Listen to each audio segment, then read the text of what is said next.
Welcome to Merkaba Chakras, where we talk Buddhism in the fifth dimension. Welcome to another podcast episode of Merkaba Chakras. I'm your host, Vaughn Galt. Now, today we learn a little more about how to channel from a Starseed ambassador to the Yahyel alien collective and other various aliens as well. So, Jonathan Trinity Martin is the ambassador who will be talking to us about the Starseed Ambassador training program that he has, and also about how to channel and how easy it is to channel various alien collectives, which many of us and all of us can do if we choose to. So he's best known as the guy who talks to aliens from his Vice Media interview. And with that, Jonathan, welcome to Merkaba Chakras. Hi, thank you very much for having me on. I'm very excited and honoured to be here. You've got a great podcast going, and it's a real honour to be part of it. Oh, it's an honor for me to have you here, and thank you for taking the invitation. I'm so excited to kind of talk about this because, you know, Starseeds is a kind of recently popularized term that certain authors have spoken about, and you have different YouTube channels that speak about star seeds. But in Buddhism, it actually dug into a very, very old concept in Buddhism. And we call these ancient souls that come from different planet systems, universes, dimensions that incarnate into the earth experience to help raise the consciousness of humanity. We call these ancient souls Toku children. So in Buddhism, we're very familiar with the concept of Toku children and their intentions and the purpose, but there is a huge influx of Toku children at this time. And so we're going to kind of learn a little bit from your experience and from your Starseed Ambassador Training Program at this time that we're transitioning the collective consciousness into these higher dimensional aspects of being. So before we go into your work, can you tell us your story for how you even got into this in the first place? Because you have a pretty normal background. Yeah, for sure. Until around 2007, 2008 time, I was very much a regular guy. I studied engineering and then sort of bounced from one boring job to another, and couldn't really find any interest in that world. And around 2007, 2008, around about the same time as I scrapped that world and set up a gardening business that lasted 10 years until just a couple of years ago, I became interested in conspiracies initially, and which led me on to UFOs, which were a much more brighter and exciting side of this world. And so I began to dive deeper into that. I came initially Dr. Stephen Greer's teachings. I watched his Disclosure Project with lots of military witnesses talking about their UFO encounters, experiences, etc. And he also does what's called the CE5 protocol, which is a series of guided meditations to make contact with extraterrestrials. And I was in a very open-minded place at the time. I didn't really know what was real, to be honest. I've been researching all these conspiracies, and I was very open-minded. So I was like, oh, we'll give this a go. It could work. And I started doing what he calls a coherent thought sequencing meditation, where we kind of do a meditation, go into what he calls cosmic consciousness, where we feel connected to spirit, to source, and from there visualize like the Milky Way galaxy, then our solar system, then our planet, then the UK where I was living at the time, then my county, then some local landmarks like my local cathedral, and some trees near my house. And I was doing this, so trying to piece together what he was only like loosely talking about in his YouTube videos at the time, and make up my own system. And I combine this with visualizing flying saucers and the classic grey ETs.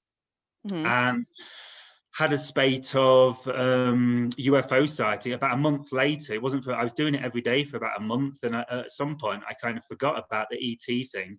I was enjoying the meditation so much. I was going into like really euphoric states and getting beautiful visions and becoming extremely peaceful. So I almost forgot about the fact I was trying to contact the ETs, because I was getting a lot of visions as well. What were the visions that you were getting? Well, I actually distinctly remember them, like, you know, 11 years on, 12 years on, that there was one vision of, it was like a big green hill.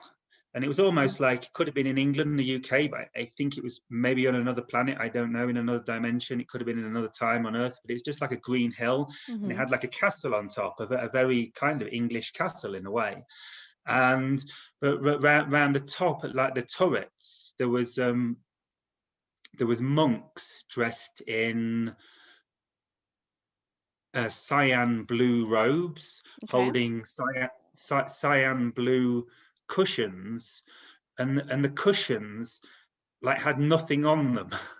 And but there was like, I always remember seeing a little spark of light in the middle of the cushion, but there was nothing there. And it's like they were worshipping like source consciousness. They were all worshipping like nothing in it, like spirit or nothingness in a way. I guess you understand the concept of nothingness coming from emptiness, coming from Buddhism. So they were kind of worshipping emptiness, the kind of idea that we all come from a space of like pure consciousness. And they all had these cushions, and they were all walking along in a procession with like these cushions with nothing on. It was quite amusing, but the idea is they were praying to the highest, because from their perspective, nothing was, you know, like source and the highest. And the other vision I had was of another world. I feel it may be connected to some system in Sirius, but I don't know. It's just an intuition. But it was a barren rock planet, like really hostile. But it was, but like along the meridian of the planet, along a line in the planet, going right around the planet, they built these crystal buildings, like these crystal like points that went right up like 200 feet into the sky. And they lived in a little enclave under the crystal points that went, so they were on this hostile world, and all these like kind of blue beings, like very in a very tight-knit family community in a very hostile environment, living in these crystal pyramids. So that's the second vision I saw. So question about so you're doing, so you were studying you said Stephen Greer? Okay, so his meditations to kind of get connected to source, and then from that connection to source, expanding yourself out further out into the galaxy, out into the ethers. And then when you get to that point of emptiness or nothingness, then you focus on what you want to experience, or what you want to, you know, kind of have insight into. But you came from, and this is very, very common, you came from like a conspiracy theory, interest focused type of background. So what led you to leave the conspiracy theory? Because that has its own energy. What led you to leave that and then shift yourself all the way over to almost a spiritual side of ufology?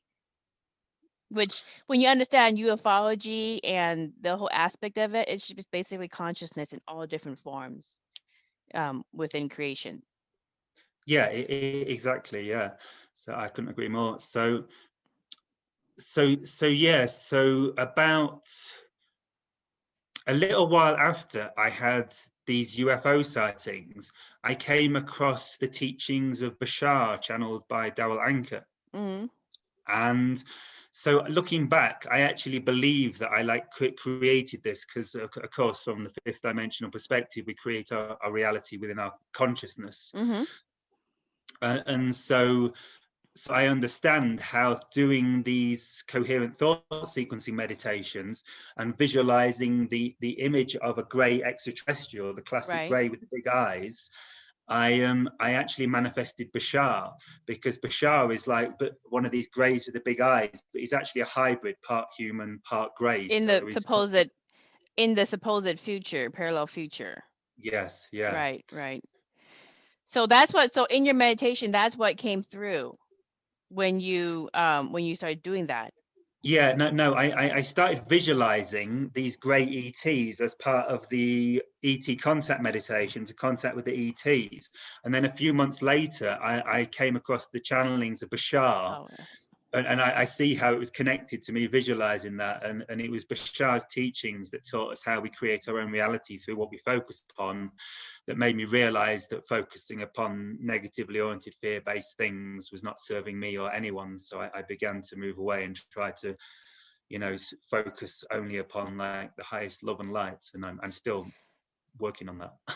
yes, yes. Okay, so you just said something very, very critical in your shift from focusing on heavy on the conspiracy theories in the entertainment side that it provides, because it is amusing and it's entertaining, and you shifted your focus on more the positive, focusing on creating positivity and creating and anchoring that fifth dimensional energy and that fifth dimensional reality to yourself, and putting all your energy on that instead of focusing and putting your energy and kind of kind of withering it away with the negativity that conspiracy theories, as entertaining as they are, can take you down. So you decide to make that shift in where you were going to focus your energy and your presence into. So you made that shift. You decide, I'm going to focus all my energy and time into the positive aspects of this incarnation and anchoring in the fifth dimensional elements of what you were getting. So then so what, you started to create the YouTube channel, or because you at this point created the Starseed Ambassador program? Yeah, well, it was. I mean, the Starseed Ambassador program is something I've been wanting to do it for a long time, and I've always been touching it, and I've always been talking about it, obviously, but it's something I've been focusing on more lately.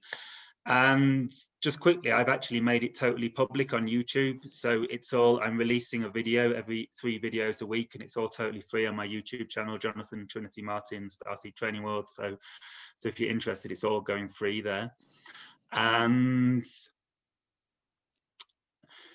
yeah, I mean, this was a process. I mean, there's still a part of me today that gets interested by that, because I'm an engineer and a scientist, and when I hear like conspiracies about underground bases with teleportation devices and like stuff like this, my engineering scientific brain's like really interested. And but obviously when you get drawn into that and you start getting drawn into like, a lot of dark energies, everyone I'm sure on the channel knows what we're talking about to some degree. It's yeah, you just realize it doesn't serve you, and it's still a process I'm going through today, because it's like in our society that there's negativity and fear, especially at present with COVID, and it's really a process of understanding that there's kind of 2 polarities in reality. There's fear and the love.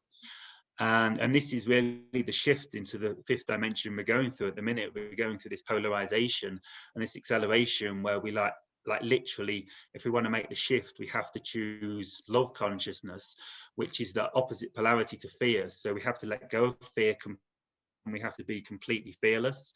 And I'm not saying I'm 100% fearless myself, I'm still working on myself, but this is where we have to move to. And so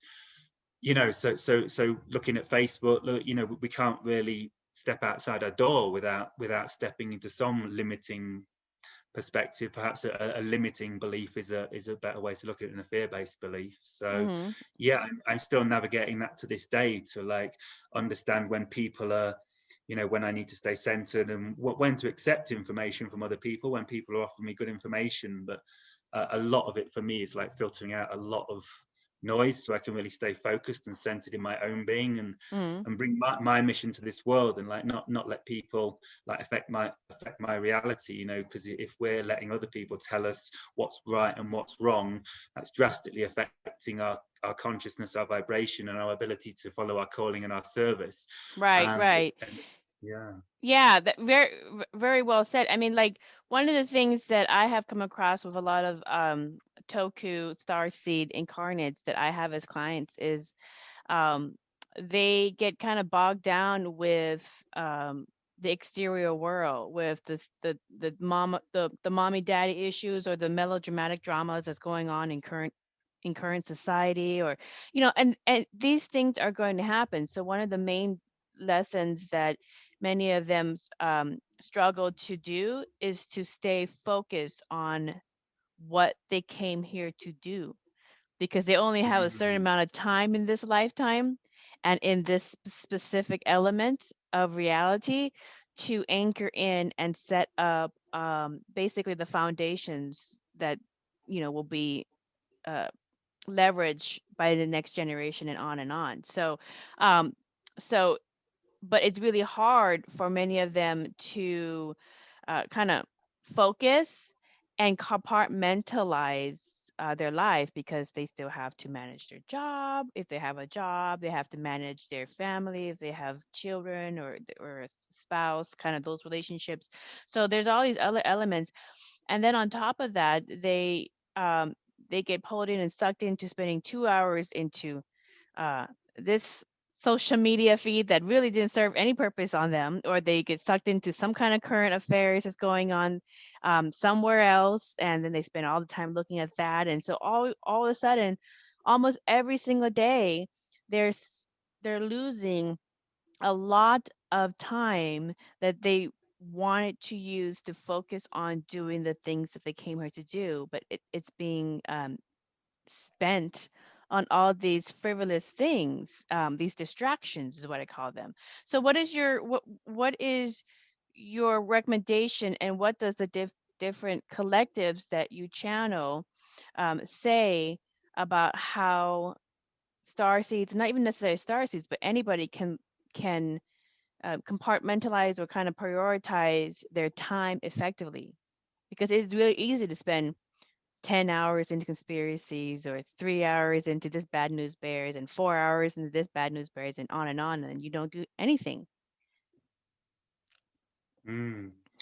I, I think really the secret is like understanding how our consciousness works as humans, and understanding that as human beings we'll always move towards what we believe will serve us, what we believe will bring us upliftment, joy, fulfillment, positive, and we'll always move away from that which we believe will bring us pain. So we're always moving towards what we believe will bring us joy, and we're always moving away what we believe will bring us pain.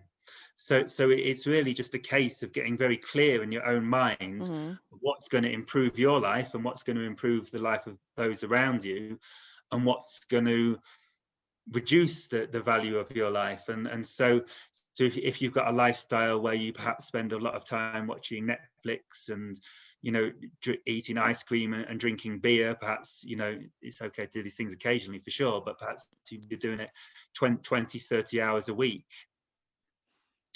like you just observe it. You just say to myself, is this serving me? And you can see, like, okay, it's bringing me a certain amount of pleasure in the minute, like I can sort of relax, like in these hours in the week. But like well, where am I going to be in 1 year? Like how is my life going to be in 1 year if I spend the next 365 days eating ice cream, drinking beer, and watching Netflix? Or how is my life going to be in 1 year if I wake up in the morning, do 30 minutes of yoga, take a detox drink, meditate, do exercise, and for example, like, and if you can get it very clear in your own head that my life is going to be drastically better if I work out, I detox, I do exercise, I serve people, I help my family, I cook food for my friends, I serve in every way I can, because of the law of attraction, and everything reflects back, and this is how the universe works. The more I serve others, the more the universe serves me, and the more I help people through my passion and like focus on positive energy and things to uplift my energy, the more I raise my own frequency and feel better, and this mirrors back. So like if I focus on these positive things for the next year, my life will literally probably be 100 times better, literally, than if I just carry on like going down the Netflix route. Right. So so again, goes back to you control your little piece of your world. You control your choices on what you do with yourself, and you don't have to give power to any concept or anybody else. So Yeah. Yeah, you just made me think, because this is something I really got a lot of clarity on very recently. It was actually on something Tony Robbins said, and if you know this big life coach guy that's with empowerment, he said, so it was something like your identity creates your reality, and like who you believe you are is what you create. And like he was saying, like, you know, if you have beliefs that I'm not good enough, I'm not worthy, I can't do this, I can't break through this, that's literally creating your reality, and that's how you're going to operate. You're not even going to attempt to these things if you have that belief. But if you can begin to rewire your brain, which a lot of this process is about, to believe, I can do this, you know, this is my purpose, this is my calling, I'm destined to do this, I can do it, I am worthy, I have something to bring to the world. And like really seeing this, and then like seeing how like I really create my reality, like still sub-belief that like I just needed to look, do you know what I mean? Or I just did the visualizations, and like maybe £1 million will just drop into my lap or something. But what I've started to realize now is that I'm creating my reality, and every single action I take in my reality, exercise, eat healthily, you know, it's like, you know, we do the visualizations to attract abundance and wealth. But then when we get the ideas to set up a YouTube channel, to start working hard, to start working out, to start detoxing, to start serving people with little things, to start helping ladies across the road, like this is part of the manifestation process, realizing that every moment I have the choice. Like, you know, I can smoke 10 cigarettes and eat a cake and just lie in bed and feel sorry for myself that I got backache, or I can do a detox and I can do a Kundalini yoga workout. Yeah. And just so that everybody, Know just that so in 1 everybody week knows, I'm going to feel 100 times better. Like I'm right. fully in. Sorry, you just cut out here and there, so I'm just letting everybody know that he is in Peru, up in the mountains there. So there might be a little cut out, but it will come back. So let me ask you this. So one of the collectives that you channel, and you beautifully explain how easy it is for everybody to channel. So, and there's a lot of different ways in which you can get into that meditation, and then you can just channel any information, because we're all connected with source and with each other. So all information within consciousness is available to you if you focus and you know what to ask and what to focus on. So I know there's going to be a lot of people testing out some of these techniques that you talked about, but you're known for channeling a collective called the Yahyel. And the Yahyel is, according to Bashar, who also channels different, he channels an alien collective and I guess a future alien hybrid version of himself. He says that the Yahyel are one of the first quote alien civilizations that will make first contact when we get to that reality, where they will see us and we will see them, technically in the 5th dimensional awareness. So who are the Yahyel? Explain that to everybody. Okay, so how I understand the Yahyel, and this is mostly what I learned from Bashar, and you know, it seems to resonate. Sometimes there's a few discrepancies between what I channel and some channels channel, but of course we live in an infinite universe, and there are actually many different timelines with many versions of the Yahyel, and like, you know, they can come from different future realities, and we don't know exactly what's going on, to be honest. Oh, well, that's interesting too. Okay, so now we're going to get into that. So you channel the Yahyel, and they also have different versions of themselves, just like we have different parallel versions and realities of ourselves. So how do you know which message is the higher message? I mean, all I can do when I'm channeling is like it's kind of like a present moment thing, like everything's going on in this present moment. And like when someone asks a question from me, I'm like trusting that the most relevant information will come through and the highest answer will come through, or the highest answer I'm capable of bringing through with my vibrational frequency and my understanding of consciousness and English language and whatever. So it's my understanding that if I'm there with the intent to bring through the highest answer, it creates kind of a natural circuit that like kind of it happens naturally. Like it's kind of like the person asking the question sort of pulls the energy through me, which pulls the energy through the Yahyel, who's kind of pulling the energy from source. So it's kind of this grid that's sort of pulling it all the way through. And it's kind of a natural mechanism that if someone's asking a question, you know, just honest with integrity, with an honest desire just to seek the answer with no ulterior motives, and I'm there to channel just out of love and openness, just with an honest integrity, just bringing information through with no ulterior motives, that will create kind of a natural circuit in creation that naturally allows like the highest love light that I can channel to come through. And what is their message? What is their message specifically that you get? Is there like a consistent message that you get from all these different alien collectives that you have tuned into? Is there a consistent theme that comes through? Yeah, I mean, the consistent theme, they're all pointing to the fact that we're going through a shift of consciousness from into the fifth dimension, as you call it. I sometimes call it fourth density, but we're basically pointing to the same thing. And so this is the message. And you know, they don't always use words to describe it, but they just say you're going through a huge transformation of consciousness. You're going from this phase of believing that you're separate individuals, like separate from creation, and you're very limited, and you're kind of living in this like, you know, alien hostile universe, and you have no control over it apart from with your so hands. very 3D, very 3D. Yeah. Very. So,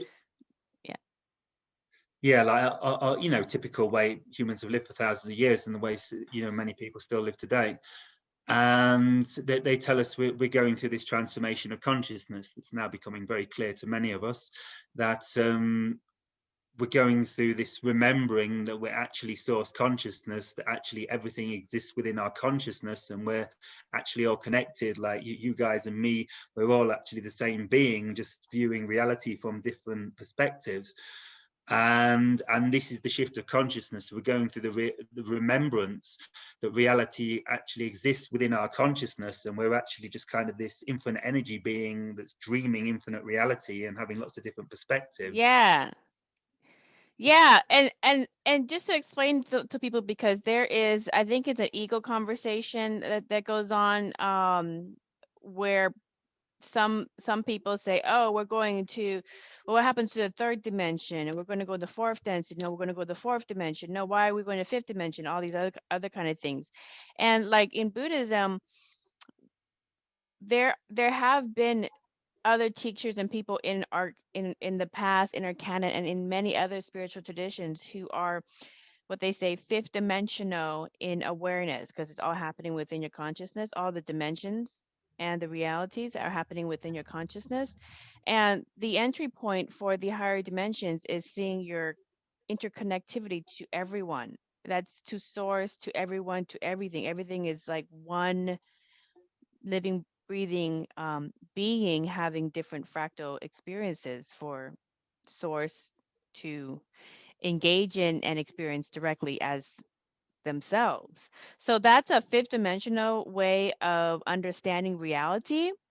And that's kind of how in Buddhism we call that Christ consciousness or crystalline consciousness, where it's like all five platonic solids into one, which make in math a icosahedron, which is, it looks like a Star David, but in three-dimensional terms, it's like a sphere.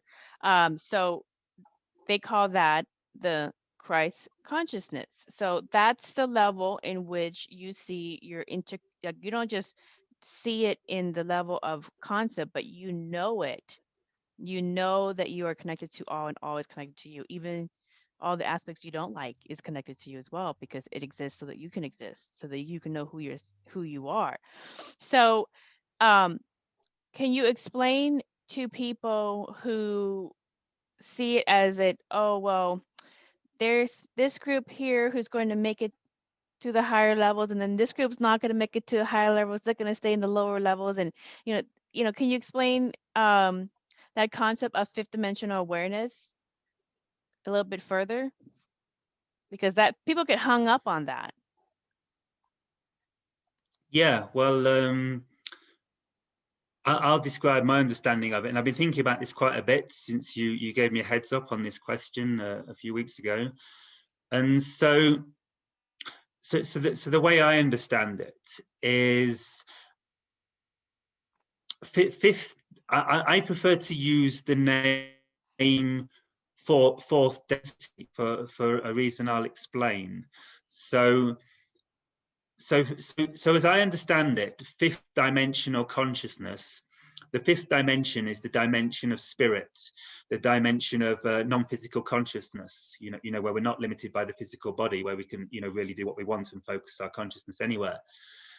And so this isn't the dimension we're moving into yet as humanity. You know, we're not all going to, despite some teachings, you know, we had prior 2012 that said on 2012 we're all going to turn into rainbow bodies and ascend into angels. Unfortunately, that's not going to happen, I don't believe. So we're not going through the transition into spirit. We're not all leaving. We're not going to dissolve our physical bodies and go and all become spirit beings. What's happening is fourth density, as I like to call it for this reason. We're moving from third to fourth density. And so third density is the old reality we've all been living in. But fourth density, what some people call the fifth dimension, is bringing fifth dimensional consciousness into this reality. So what's happening is we're evolving to a higher frequency, to a higher state of consciousness. And in this higher frequency state, we're remembering that we're connected to all of creation. And from this higher frequency state, we can access the spirit realms. And so the shift into fourth density, and it seems to be accelerating very much here in Peru, in Pisac, in the mountains. I had a very powerful experience of it just yesterday, actually, I believe. What happened to you? Basically, we're building like a gazebo out here to do events and channelings and dances and things in, a kind of temple-like thing. And I'm painting Quetzalcoatl. I think I pronounced it right, Quetzalcoatl, the Mexican gods, the Mexican like serpent gods, the love light serpent god. And so I was painting this on one of the beams of the gazebo, and I felt like all of a sudden I looked up and like the moon looked like Quetzalcoatl's eye. Oh, okay. And the clouds looked like him. And I noticed his consciousness was like there. Like, so I've experienced this before with Christ consciousness, with Christ, the Christ consciousness and other beings, but it's kind of like the consciousness of Quetzalcoatl was in every atom, in the air, in the ground, in the air, radiating like miles around. And from here, I went on to connect with Ra and connect with Ra a bit. I feel Ra's consciousness coming through me. And then I connected with the blue avians, these like ETs, very high dimension. I could see on the ship, and I could feel other beings around. I could feel like the spirit of Pachamama, which is one of the sacred goddesses of this land around here. And in this place, I could also like kind of feel connected to everything. You know, I could feel the Inca spirits, and like they weren't all prevalent, but I know if I tuned into the Inca spirits, I could have felt them. And to me, this is fourth density. This is the new shift into the fifth dimension that we're experiencing, where this fifth dimensional consciousness is here and everywhere, and we can Right. connect. You just have to tune into it, right? Yeah, but we're still in our physical bodies. We haven't left our physical bodies. That's We're fit. So it sounds like what you're saying in your description, your understanding from the different collectives that you have and teachers that you have tuned into is that we're anchoring fifth dimensional awareness within our consciousness into our physical experience. Yeah, that's exactly it, really. Okay. And yeah, we may call this our Buddha nature or our Christ consciousness. You know, this awakened state of consciousness where we just know that, you know, it's all obvious. Like it's like waking from a dream, and you wake up and you go, oh, of course, I'm connected to everything. It was all a joke. Yeah, the lights turned on. All of a sudden, the lights turned on. Well, let me ask you this. So we're going to touch on the Mayans. So actually, before I ask this question, let me ask you this: when you were tuning into the wisdom and teachings of Quetzalcoatl and Ra and the different beings, the different teachers who are fifth dimensional and above in their consciousness, are you communicating with them when they're living in their reality at their timeline, or is it like they're in this present? I mean,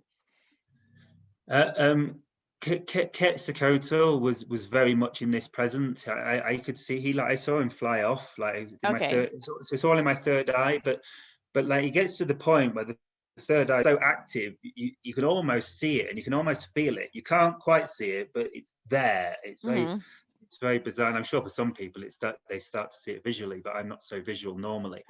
But I'm getting more so. And so I saw Quetzalcoatl, and he was like flying through the sky, like massive, like I don't know, perhaps 1 mile, 2 mile, 3 miles long, and his Right. consciousness was literally in the air, and he flew off. Like his consciousness was like here, and then he flew off.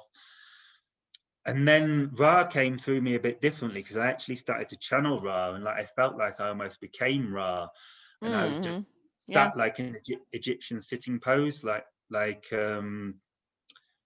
just doing deep breathing, but I became really slow, and my consciousness slowed down to Ra's relaxed or highly accelerated consciousness. That Yeah. maybe it seems really slow. I You were think it like might you were tuning into his energy, like you guys were synergizing. yeah. Mm-hmm.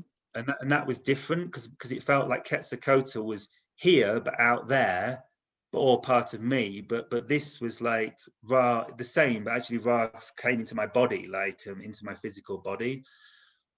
And then afterwards, the blue avians, I think they were actually here in their ship physically. They came a few nights before. I saw them behind the clouds going zoom, in this green blue ship, and they gave me like one flash just up in the sky. There was just one flash. They often do this. They'll just give you one little flash just to get your consciousness. What's that?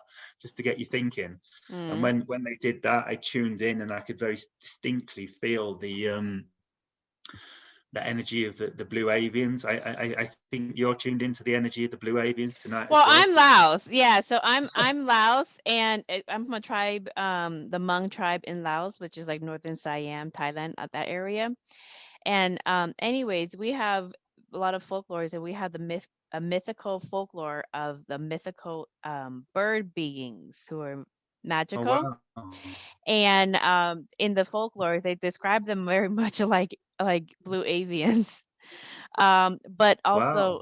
also in the Laotian folklores about the magical bird beings, they also have exist and travel through parallel dimensions and parallel realities and multiple layers of dimensions. And so oftentimes when they're portrayed, actually like I think it was in 2018, I think it was, the Miss Universe pageant, the contestant from Laos won the world costume contest, and people can Google this. And she basically, from the front view, it was just like a golden blue avian, but then she walks from the back side view, and then you just see all the different parallel versions of the same one. But from the front view, the blue avians have all these different arms, and it's kind of like Kuan Yin for 10,000 arms, and that's the way that you would understand parallel realities and dimensions from that folklore about the magical bird beings from the sky in Laos folklore. So yeah, I'm familiar with the blue avians, but through folklore. Um, Now you just had a channel with them yesterday? What did you get from them? Well, they're basically like playing with me. I could see them on the ship very clearly, and they were basically like playing with me. It's strange. They had like this dial thing on the ship, and they kept spinning this dial, and I feel like they were observing my chakras and my energy body, and they were somehow using it to observe my energy and my different energy centers while they were talking to me. And they were really playing with me, and they're going, oh, let's look down here. And like I could feel their consciousness where they were observing, and they're like really humorous.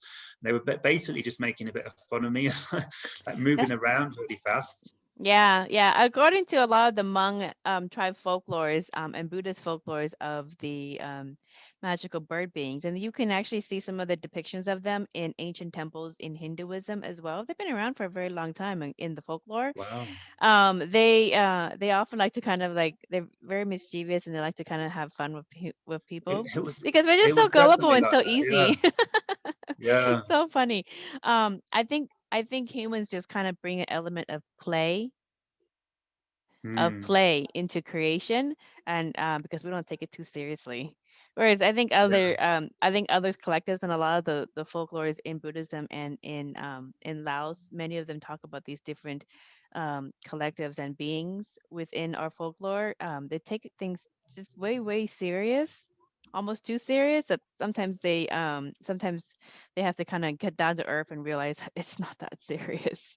So, Mm. and humans we have tendency to take spirituality a little too serious as well. So there has to For be a lot of sure. play, because creation has a lot of play, and source wants to play. So, Yeah.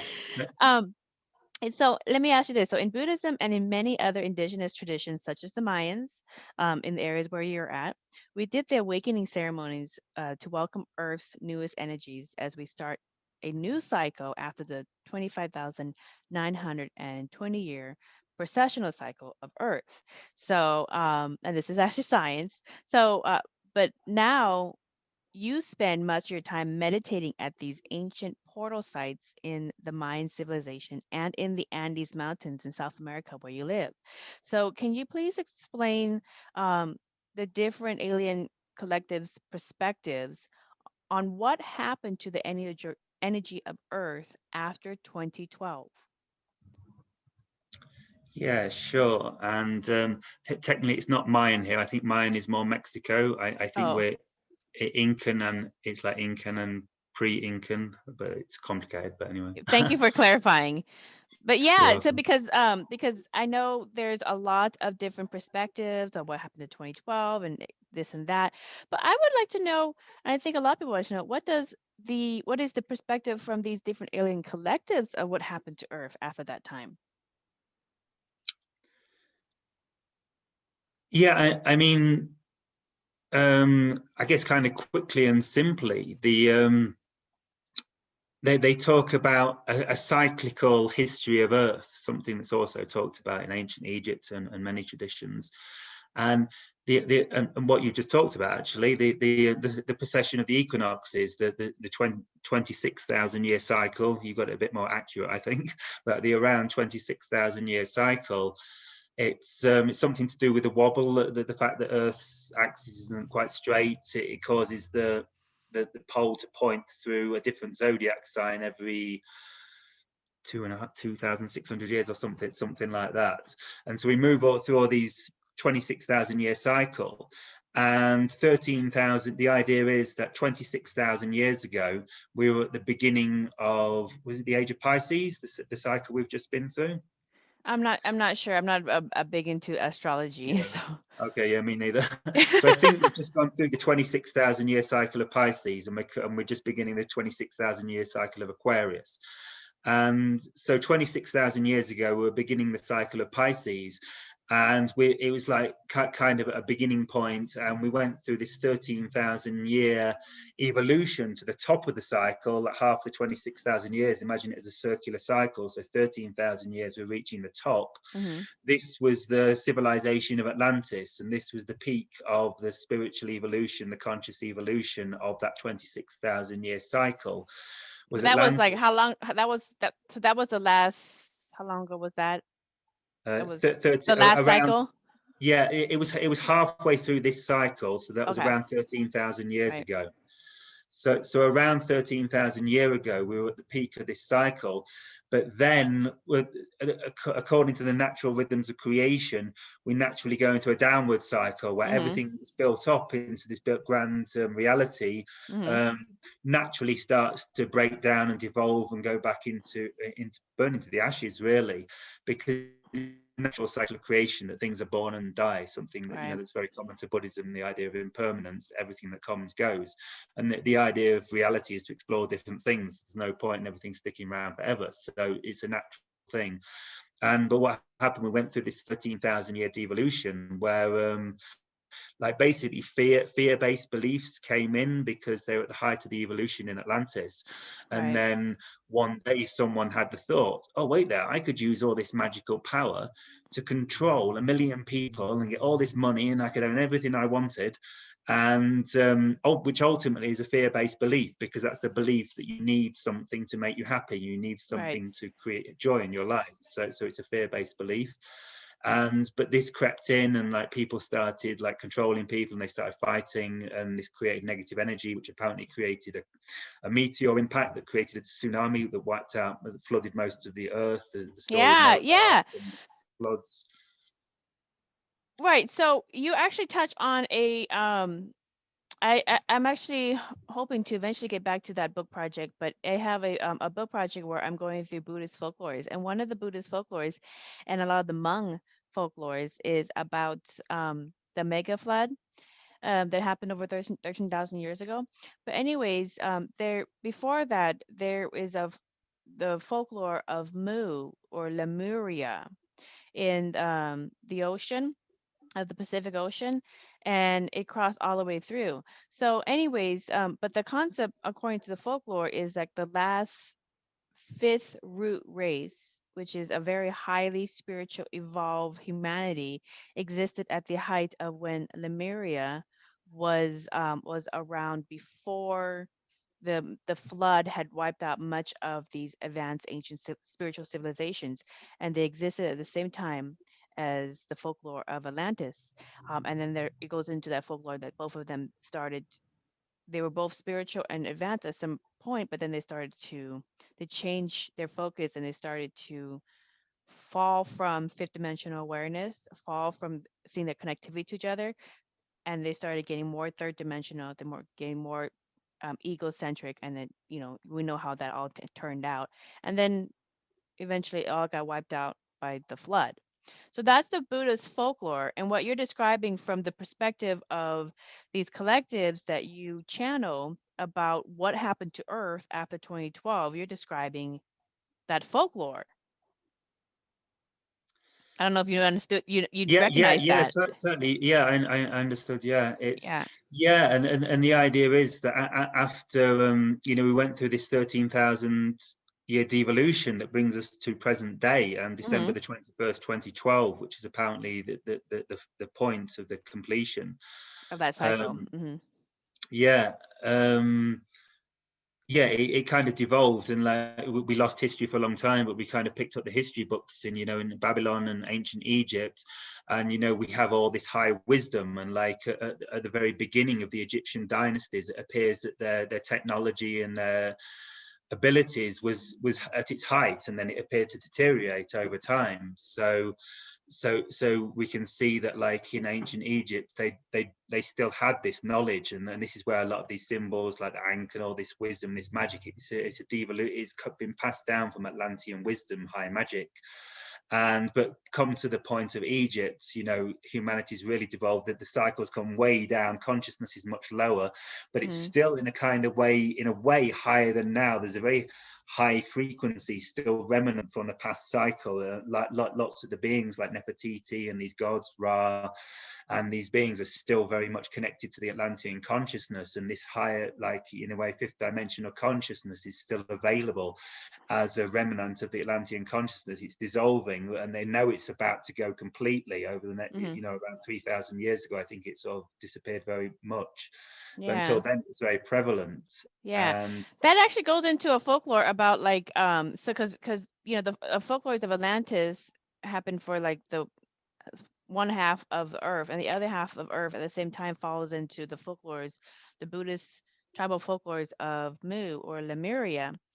And a lot of the folklores point to the fact that possibly these remnant temples, ancient temples that are still around, a lot of them have been made by advanced technology from the Lemurian, possibly a Lemurian Atlantis timeline. And but the people and the knowledge never got taught to continue to get taught. So over time, it just died out. It just died out. And then we basically have all of these remnant temples, pyramids, megaliths that we don't know how they created, and becomes a mystery because until we get to the point of our consciousness and our evolution to pick back up to that state where we can go, oh, we know how they did that. They did it this way. So it's almost like we're trying to kind of come back full circle, but this time we're going to try to do it without a lot of ego to repeat the same cycle that we did before. Is that what the message that some of these collectives are coming through for you, is to try to kind of help people get to that level of consciousness, but then learn from the old cycle? Yeah, I mean, this is the kind of the idea, you know, that we go through a 26,000 year cycle, and then we build on it, you know, because it's not just cyclical, it's spiral. So it's going up, you know, we're building on it, and it's getting bigger and higher. So like we It's don't go back to, expanding. we don't go back to point zero. We get to build on everything we've learned from the last 26,000 year cycle. And you know, and that's part of the lesson, and that's why we go through it as a consciousness. You know, we experience 13,000 years, you know, projecting different portions of our infinite self into lives over and over again, Right. to experience war, to experience all these negative things, you know, from both perspectives. So we can come to this point now at this beginning of this new cycle, to decide what we want, and we don't have to decide to choose the love and the light. You know, this is the free will of God. We can choose to be evil if we want. If you want to, if you think that's Yeah. fun. Yeah. I don't think it's all that fun, but that's just No, I don't. personally, that's just like me. But some people like that kind of fun. So you know, if you want to play in that small little box, then you can do that. But yeah, that seems to be what I am getting from my research into Buddhist folklores, Lemurian Buddhist folklores, um, you know, and just different folklores in Asia, is that it seems that fifth dimensional awareness, seeing the Christ consciousness and the oneness in all things in creation, has always been around and is always around. It's just a matter of tuning into it and recognizing and learning how to use that energy to live your best version of your life. And so now it seems like it is picking up a lot of steam. And as people pick up this higher frequency of being in fifth dimensional awareness, um, there are people who are what you would call, quote, quote, still 3D and still stuck in the old paradigm of separatism and I'm all out for me and all that kind of stuff. And so they're really struggling with this emerging kind of, it's almost like an emerging 5D storm that's just kind of building, and more people are Mm. getting into it, and more people are, you know, focusing on, I'm going to build the 5D reality for myself. I'm going to anchor in these higher dimensions in my life, you know, all these other things that we're talking about. But there's a big batch of people who are really struggling with that. So what does these collectives that you channel, what do they say for people who are very still stuck in the third dimensional way of thinking and creating? How can they be helped in these higher energies that keep bringing up stuff for them to deal with?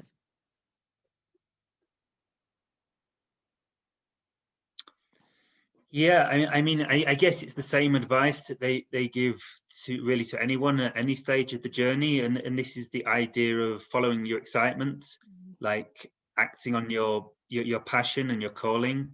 And the idea is that we all have, you know, before we incarnate, we kind of have a life purpose or mission. And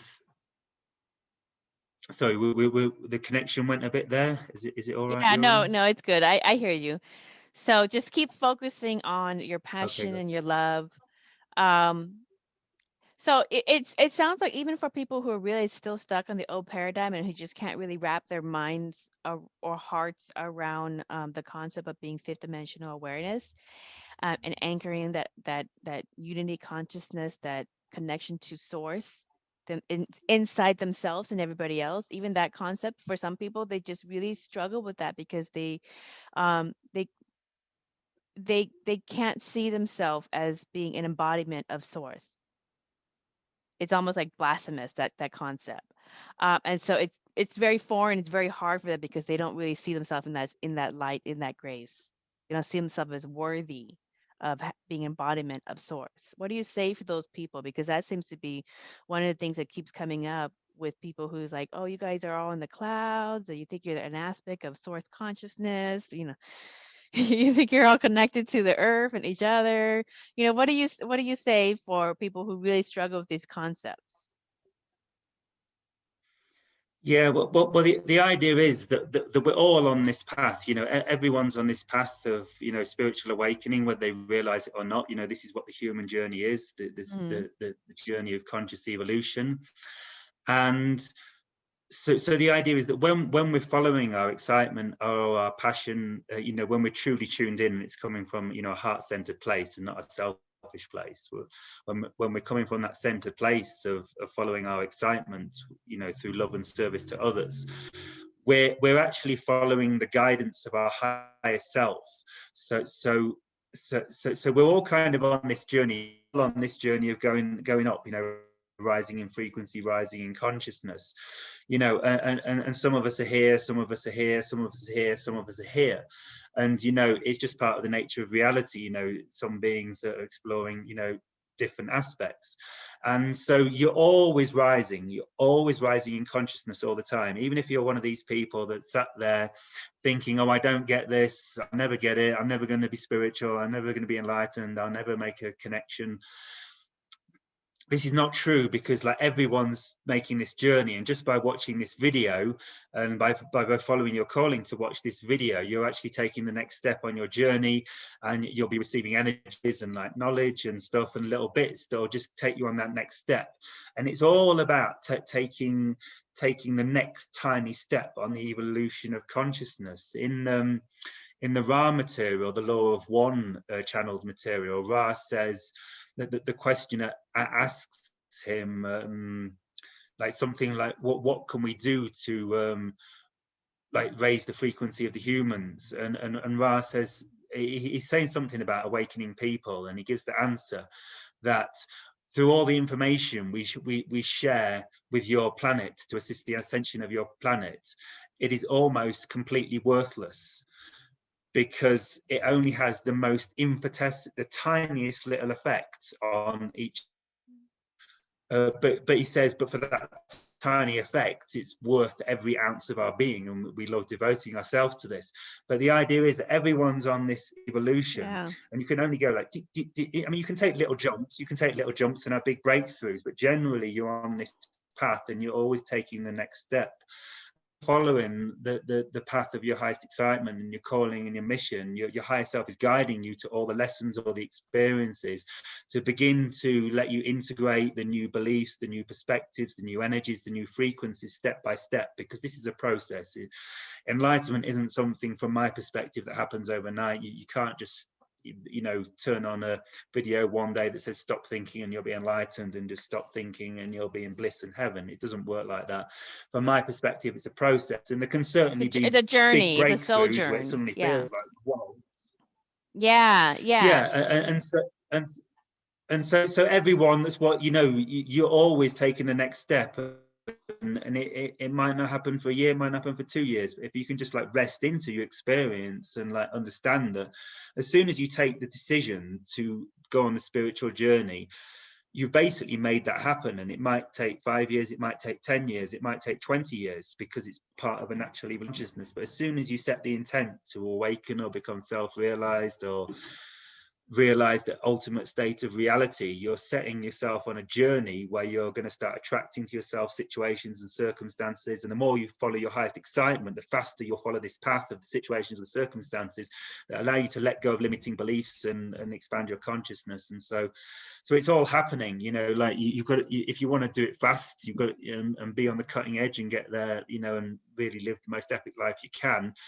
You've got to follow your highest excitement moment to moment, like fearlessly, and really work on your beliefs that are holding you back. But even if you don't, and you're just like kind of chipping away at the spirituality, and just you're still going through this process, and because it's the decision as soon as you make the decision to awaken, you're sending a message to your higher self that begins to give you every circumstance you need to give you the opportunity to let go of your old reality and embrace the new.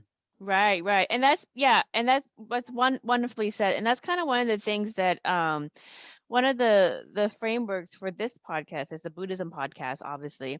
And I bring in a lot of Buddhism just to kind of like parallel with the topics so that people can go, well, how does that relate to Buddhism and different aspects of Buddhism?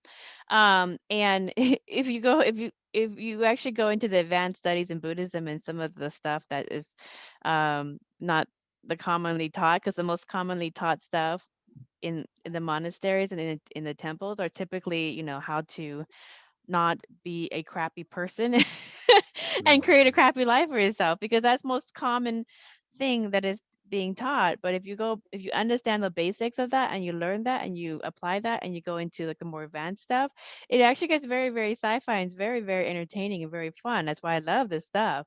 But the thing that you're describing is, you know, basically if you apply, we call it the Four Noble Truths, but there's a lot of different ways to apply different foundations to live a better life, live a better version of yourself, live the highest version of yourself, attract to yourself the highest version of yourself, and basically make the best of this incarnation that you pre-planned prior to this life. You are going to attract a reality that is going to be more fitting and serve you that your next best experience. So one of the things that a lot of people have found when they come into their spiritual awakening and recognition of their oneness with source and everybody is that they will start noticing what they call personal Mandela effects, where things in their reality that they physically experience is now different in their current reality than they previously experienced and engaged with. So, and I hear this quite often where people will they come to me for client sessions, or I'll do book interviews, and they're really attracted to the metaphysical side of how reality has manifested from their consciousness. So, our personal Mandela effects, our way of knowing that we're moving into higher versions of reality within our consciousness. What does the collective say? Oh, okay, so you're talking about kind of like manifestations, like reflections of a change of consciousness causing Yeah, like significant. physical changes. So Yeah, I'll give you yeah. an example. I just did a book interview a couple of days ago, and on the Black Pill radio show. And anyways, and it'll be up on the channel eventually. But the host said, I read uh one of your books. I read both of your books to see what this was. It was interesting. And all of a sudden, I started having weird personal Mandela effects where this host, his eyes was always brown and now it's blue. And he says, my eye color is blue and it's been that way for a while. But my growing up, it's always been brown. And he also said, and the co-host corroborated this as well. He said, my neighbor's car has always been blue. It was always a blue truck. I remember it always being blue because I see it every day. And this year, when I started doing these awakening and looking at all these different ways to see reality and our connection to each other, all of a sudden, one day, that same blue truck is a red truck. And the neighbors said that he's always driven a red truck. So these are the kind of stories that come through for some people who are getting awakened to fifth dimensional awareness, that elements in their physical personal life is physically changing from what they experienced before. So and it doesn't happen to everybody, but many people, this is the case. So what does these different collectives have to say about how consciousness shifts you to different versions of reality? Yeah, I mean, from what I've been taught by the ETs and now what I'm very much experiencing myself, the idea is that like this reality literally is a dream. You know, it exists within our consciousness. It's really not that much different from a dream on at night, or an ayahuasca journey, or you know, or a daydream, you know, where you're visualizing something. That the real, you know, it's just a different vibrational frequency within creation that creates a slightly different experience. And so yeah, it's literally a dream. Like it's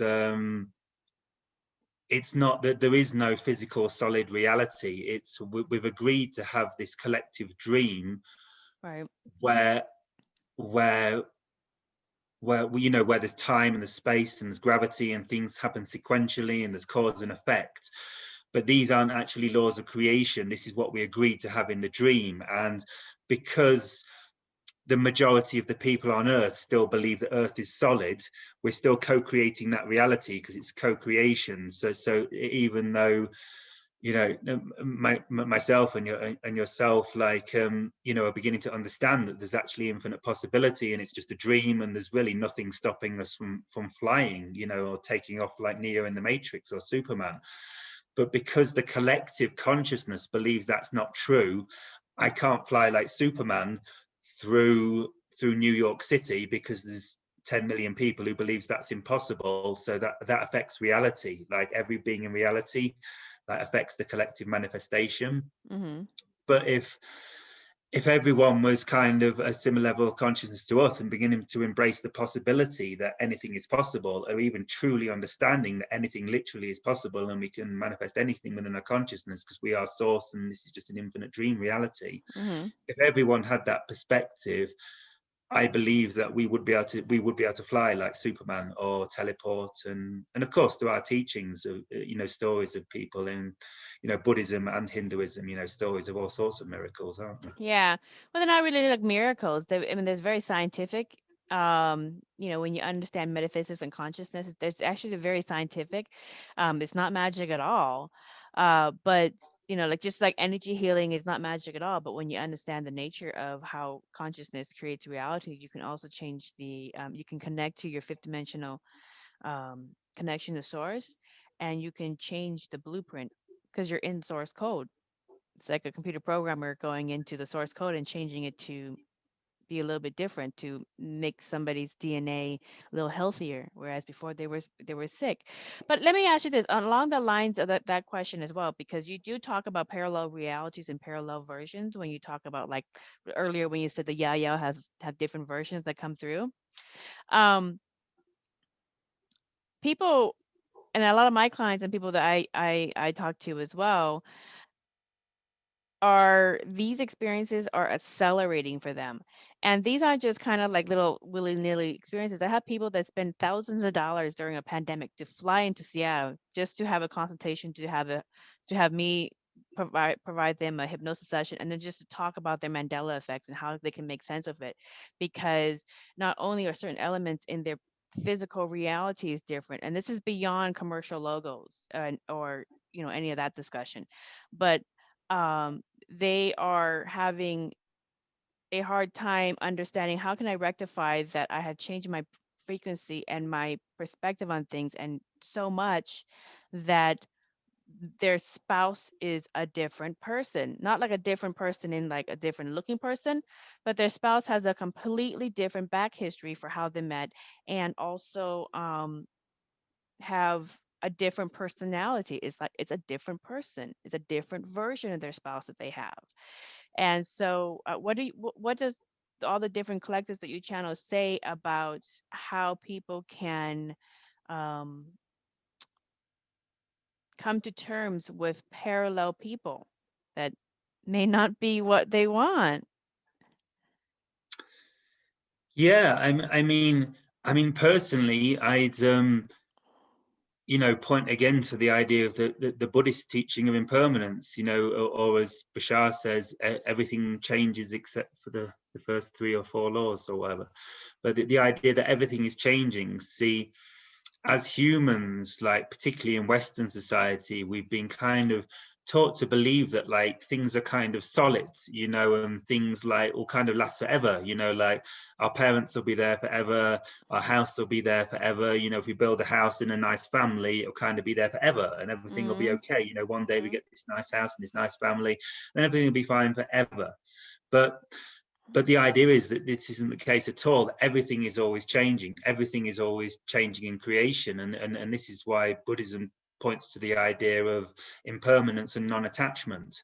Because if everything is always changing in creation, and we're getting attached to certain things in creation, we're needing certain things in creation to make us happy, then we're just lining ourselves up for a life full of pain. Because if everything is impermanent and we want to hold on to certain things, you know, we're lining ourselves off for a lot of suffering. So really beginning to see that everything is all changing, and that joy doesn't come from external things, joy comes from us.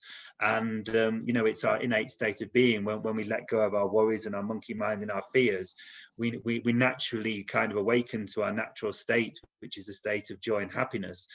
And that we don't, and that actually things don't bring us happiness. You know, we might be able to get a bit of joy for like 10 seconds when we finally achieve what we want, but it tends not to last more than a day at the most, this kind of fulfillment. And like the more we can see this and understand this, that joy doesn't come from things, not even our partner, not even our lover. We're actually supposed to give love to our partner, not take it from them. And so when we let go of, you know, when we see that everything is changing, and that we don't need to gain fulfillment and joy from the things, that joy's nature to herself, we can naturally begin to let go of circumstances. And it gets to the point, you know, where if your partner was to pass on into spirit the next day, what would have been, you know, a horrific experience that would have broken you, it's more like, you know, obviously you're going to be sad, but you'll process it, you'll deal with it, and you'll move through it in a higher state of way, and a much healthier way of being. So yeah, really good advice. You know, what you just described, in Buddhism, they would call that the first of the Four Noble Truths, which is the cause of your suffering is your attachment to what is. It's your attachment to what is that causes your suffering. So you know, like if like for somebody who is going through the spiritual space and their physical reality is changing and they're having their own personal Mandela effects, and it affects their personal relationships where their people in their life are a little bit different, then it goes back to just accepting what is and letting go of what was, and just appreciating the moment and living in that moment, because you never know if what the next moment is going to bring. So it comes back to that living in the now philosophy. yeah. I Yeah. mean, I agree more, though on my own path, I got very hung up on these idea of acceptance teachings, and I would kind of like spend days just kind of in depressed states trying to force myself to like accept it. And you know, there's definitely some benefit to this kind You of can let it practice because it can go. help you You can like, let it go. yeah, Let it go is accepting but too. yeah, Just like exactly. Accepting doesn't mean like holding on. You know, we accept something, then we move on. I think that's the secret, realizing that accepting doesn't mean I've got to stay in my house in my depressed state in this depressed city forever and prove that I can become enlightened. No, it's like accepting your present moment and then taking action to improve your life. But accepting it if it doesn't work, you know. Oh, can you say that again? You cut off for a minute. Yeah, sorry. Yeah, yes. So I think it's just the idea that kind of acceptance practice can be a kind of trap. Like a lot of people can spend many years stuck in a state of depression, trying to accept the present moment so that they can become more awake. Whereas if they were like following their excitement moment to moment, they'd be more fulfilled, a better life, and they'd also be like naturally drawing the situations to them that would help them move towards a more accepting state, because it's kind of something you can't force. You can't force yourself to accept reality. It's just something that kind of happens more naturally as your frequency rises. Right, So right. So you just, I mean, for me, and the concept of acceptance is just come to terms, move on to the next.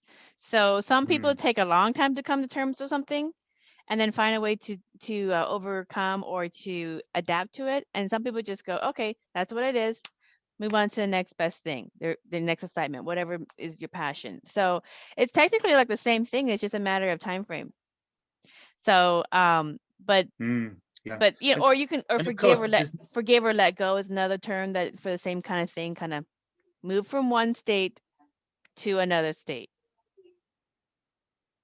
yeah, exactly, yes. See, then you're not getting caught up in this trap of acceptance, of thinking, oh, I've got to accept my unbearable pain, and I'm going to focus on my unbearable pain until it finally dissolves. And there is something to that practice, but if you're spending months on end just in depression trying to dissolve this pain by focusing on it, it probably should try something different. Yeah. Just see, okay, that's what it is. Learn from it. Well, I always say when I have clients who come to me for their personal Mandela effects, where like their loved one has changed, is I say, well, did it change for the better or for the worse? And they're like, not that bad. And I say, well, then go on a date and date your spouse all over again. And they do. And they do, Yeah. and they learn so much more about the new version of the spouse, and they appreciate that person, and they just have a great time. And it's like, okay, well, you've allowed your spouse to evolve to another version, and let's say he evolved to a higher version, or even if they didn't evolve to a more positive version that you would prefer, you are in their present, in their reality. So now you're helping them rise up to a higher version of what they can be. So you're helping each other. So so like you say, just instead of getting stuck on, oh, this is different, this is different from what I remember, just go, okay, this is different from what I remember. How can we turn this into a positive next best experience, and just move on to Yeah. the next best experience? Yeah, and another way Bashar puts it, but basically what you just said, but Bashar says, but being as we create our own reality, therefore any situation we define positively can only have a positive outcome. So it's a great practice, this, and I've had some amazing results with this. Like I practiced it for like a few weeks years ago, and I was blown away. Like every time something what you would label bad happens in your reality, say to yourself, okay, this has happened for a positive reason. My higher self was creating this for something reason. If I define it positively, it can only have a positive outcome. Therefore, this is a good situation.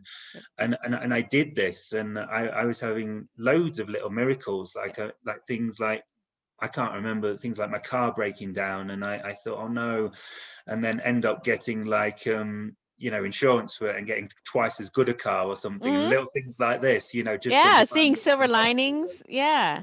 yeah. I love that. So so you do it, I do it, seeing silver linings, seeing, how can we learn from this, and then, create even better out of this. I think, I don't, and this is just my personal opinion, it's not Buddhism, but my personal opinion is, I think source, because source is in all of us, I think source will sometimes kind of put blocks on the road just to see how you are going to you know overcome it or deal with it or go around it, just to kind of see, like, let's see how this one is going to behave, because it is experiencing itself through you, and everyone's going to engage with the same roadblock a little differently. So I think sometimes it will just throw a little bit something off of your game plan, just to kind of do a mini test, like a quiz. So I think these sometimes are like daily quizzes, but that's just my personal opinion. So that's a really great way, everyone, for dealing with like your issues with your wheel of dharma, your personal melodramas, is don't go deep into the pits with your melodramas in your life, but really see silver linings and just take the lesson and then just move on to creating the next best experience from it. Okay, so what are your recommendations to other star seeds and non-star seeds who incarnated to raise the consciousness of humanity and build the foundations for a fifth dimensional type reality. Okay, well, of course, like, this idea of following your excitement, not listening to fear, trusting your reality to support you, and understanding that we have a calling, a mission. And when we really tune into our heart and start following our excitement, it will lead us exactly where we need to go. But perhaps one tip that came to me earlier that I think made a huge difference for me and could help a lot of people is understanding how your environment affects your reality. And like, me being here in Peru, surrounded by a lot of spiritual people, a lot of very open-minded people, and a lot of people focused on this sort of reality. If I was still in the UK, where I've maybe got 1, 2, 3 friends that are into this, and everyone else is like still trapped at being in that energy, just being in that psychic energy, makes it very hard to have like expanded positive thoughts if you're in an environment where just people are around you and their energy. But even if you're like living with people like your family who don't believe in this, I notice sometimes when I speak to my mum, I can still get like pulled back into her reality a bit. And I love her to pieces, but she's still very, very much in some perspectives, in a third density reality. And like while I'm talking to her, she can be saying stuff like, I don't know, just about paying your taxes and all this regular stuff, and I'm like, oh yeah, mum, that's a good idea. And then I get off, and then I get off I do pay my taxes. I'm not saying I don't pay my taxes, but all these sort of things that parents worry about, bills and all this stuff. And she's saying, oh, you need to do all this, and I'm like, oh yeah, I best do that. And then I got off the phone call, and about 10 minutes later, I'm like clearing my head, and I'm like, what am I talking about? She was like worrying about all 3D stuff, and it's not relevant at all. But because I was in her consciousness, like you like a collective consciousness, if I'd give to really people, if you could move to somewhere, like when I was in the UK, I like moved away from into Glastonbury, which is like the spiritual community, and it made a huge difference, going out every day to coffee shops and speaking to people that are following their calling into channeling and spirituality and angels and and fairies and everything they're into, and kombucha, all these spiritual things that are going on. It creates it's much easier to like stay positive, stay aligned, because when you're in this energetic environment, you get doubting beliefs coming up. It comes up through the psychic noise and through people talking to you. You start getting thoughts like, maybe I don't create my own reality. It's very hard to get a clear set of mind through all the static psychic awareness. But when you move somewhere like the Andes, where I am here now, or Glastonbury, like a more spiritual, or perhaps Sedona in the US, or where these places are, and you're around people with the same focus, it becomes dramatically easier to follow your path and to raise your own consciousness. So you have the support network. And if you can't do that, if you really feel you can't make that leap, like spend as much time as you can watching podcasts like this, listen to uplifting well, this podcast will uplift you for sure. With all the great guests that I bring forth. I love to connect to consciousness, and one of the things that I love growing up, and I still do, is to find out how everybody else does it. So and everybody has such different ways to connect to consciousness and tap into that source field energy. So it's always so much fun. But one last question. So much like no one can truly prepare for being parents. Okay, we can all prepare for being parents and do all the things that we think that we need to do to prepare. I don't think humanity can really be ready for first official contact with aliens. Okay, no matter how much we prepare ourselves. So, like politicians and religions likely will be the last to come around. So don't even waste your time there. That's my opinion. But do you think that aliens should just proceed on a grassroots process and just land at 5D people's homes? Just go straight to the people who are tuning into these higher fifth dimensional awareness and just kind of bypass governments and religions? Because I don't know. What is your opinion on that? Basically, yes. They I'm not saying they will bypass governments and religions. I think they'll be extremely excited to work with governments and religions if the people within the governments and the religions are starting to embody the fifth dimensional consciousness in a love light service to others reality, which of course some of them I'm sure are. But all the wars and the separatists in the wars and the things that fuel them are not very fifth dimensional unity consciousness awareness. They're, you know, so how can they embrace where this is going with the population who is waking into this reality? Yeah, I mean, that said, I generally agree with you. I just didn't want to, totally cut the politicians and the religions out, because hopefully we can salvage them somehow. Oh, they're in the tail end of the wagon. They'll follow the money. The money is where the people go. But basically, what you said is true. That they're looking for people who are more spiritually conscious, more awake, because if you're not somewhat spiritually awake, it would kind of be too much for you to have a contact experience, well, at least with the civilizations I've had contact with, because what happens in the contact experience is that the ET's aura, and also the aura of their ships, which are conscious, is so overwhelming and so overbearing and so powerful that when you come into a certain proximity of the ETs, you instantly expand into God consciousness, all your chakras instantly awaken, all this Kundalini energy moves through you, you become one with creation, your soul, your spirit. You're having a cosmic orgasm, basically. Yeah, basically. And this sounds great, but as I'm sure you know, and some of your listeners know, that these awakening experiences can be very scary when they come on very, very quickly, and you realize that you're not a physical body, you've never been a physical body, and your physical body doesn't really mean that much at all, even though you've left your entire life up in it. So you get into that higher energy, and it is your new constant energy. You have to adapt to it. It's not like a 10-second zing and then you're over with. It is your new energy and you have to adapt. So that's why, because I get a lot of people who are really into ufology and aliens and all that kind of stuff, and they want to get spiritual to get to those experiences that we talk about.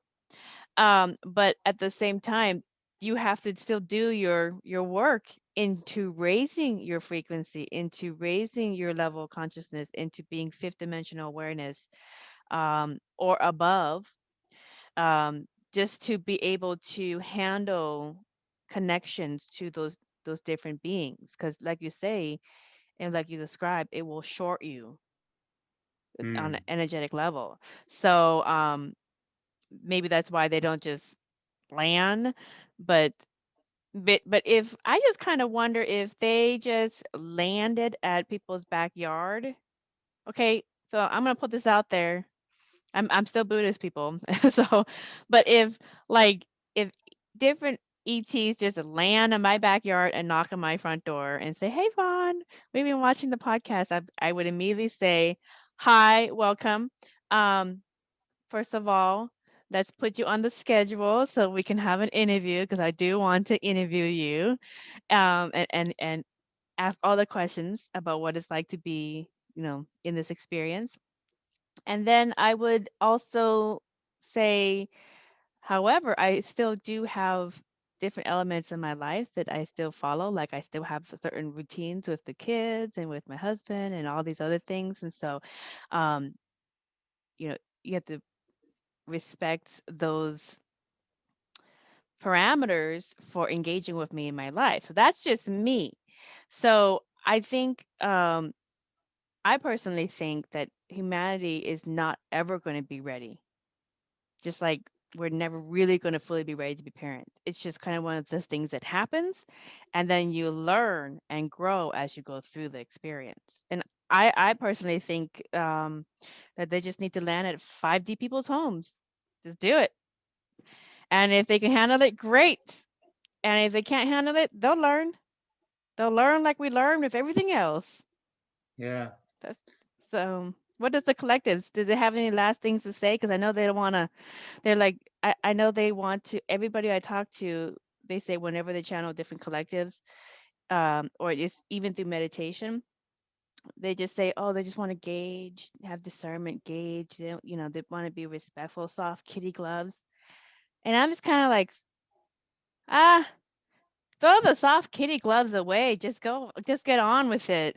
Just get on with it, and they'll learn. Like they learn how to drive their car, they'll learn how to walk the street, they learn how to raise their kids. They will learn through experience. Trial and error is the best teaching lesson. So if they short themselves out in a contact, then take a big break and move on to the next person. Leave that one alone and let them learn and have their experience. And then when they're ready for the next experience, you'll know, they'll know. It will attract each other. So I'm saying these beings should just be attracted to other 5D people and then just have their little mini experiences. And enough people go, oh, I had an experience where I had the Yahyel come to dinner, or I had experience where I had the blue aliens come and hang out with my kids in the backyard, and everybody's having their experiences. Eventually, they're just going to get used to it and be like, I want to have my experience. Yeah. I'm going to get over my fear. I mean, I think they are very open to having contact with, many people now. The issue is that the people aren't really asking for contact. That they have to respect people's free will. This is kind of one of the laws of following the path of love and light. Having to respect an individual's free will, so they can. Otherwise, they can't fully evolve to the best of their ability. If that the ETs are just saying, oh, here, skip that bit, we'll just give you some bliss pill or whatever. You know what, you just pointed out to something that I say a lot about this topic. I say a lot that many people like the freak show aspect of first contact, but when they get over the freak show aspect of first contact and they immerse themselves into the society, they're working alongside them, they're living alongside them, their children are dating these different beings, and now they're integrated into our society. The freak show aspect has subsided, and now it's our new existence, and a lot of people aren't ready for that. So it's almost kind of like just different indigenous tribes for the first time seeing white people before they thought they were gods, and then they're like, oh, you're just like a regular person, and then they're immersing themselves into their society, and they're integrating, and they're realizing that marriage is the same no matter what race you are or what religion or what culture you're from, and raising family is much the same. So I think this is just I think this is something that humanity is just going to have to live and learn through. That's just my personal opinion. So I think that these different collectives, their fear of not freaking us out too much is respectful, but it's also a form of living in fear. And what do you tell the people to stop living in fear? Yeah, well. From what I understand, that they're not living in fear. They're just making a sensible decision, because it would be too much for, it's still almost too much for me, that the contact experience destroys everything you know about yourself instantly, and you just have to let go of everything and just merge with source and become one with the experience. And a lot of people aren't ready to let go of their lives yet. Yeah. Good point. Oh, well, this is going to be an evolving conversation in our lifetime. So we're gonna have to touch base on this as this conversation evolves with humanity. Well, Jonathan, I learned so much more about this phenomenon of channeling different alien collectives and the messages that you get around these topics that we are all living through. And I think a lot of people will be learning how to use this tool to not only communicate with various alien civilizations that they're interested in talking to, but also they can use channeling with deceased loved ones and other spirit beings within other realms as well. So for more information, everybody, on Jonathan Martin's online courses and his Starseed Ambassador Training Program, which I went through it, it's very fabulous. Visit his website, which is starseedtraining.world. And thank you kindly to our listeners for listening to another enlightening conversation. Until next time, blessings. Thank you everyone. Thank you so much for having me on.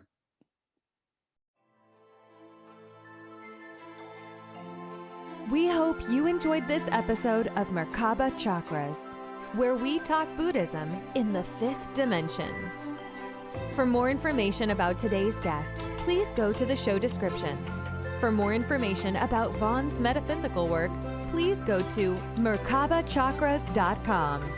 The views expressed today are for entertainment purposes and do not necessarily reflect the views of the host or replace any medical or legal advice. Don't forget to subscribe for more interviews about the 5th dimension. Until we meet again, blessings.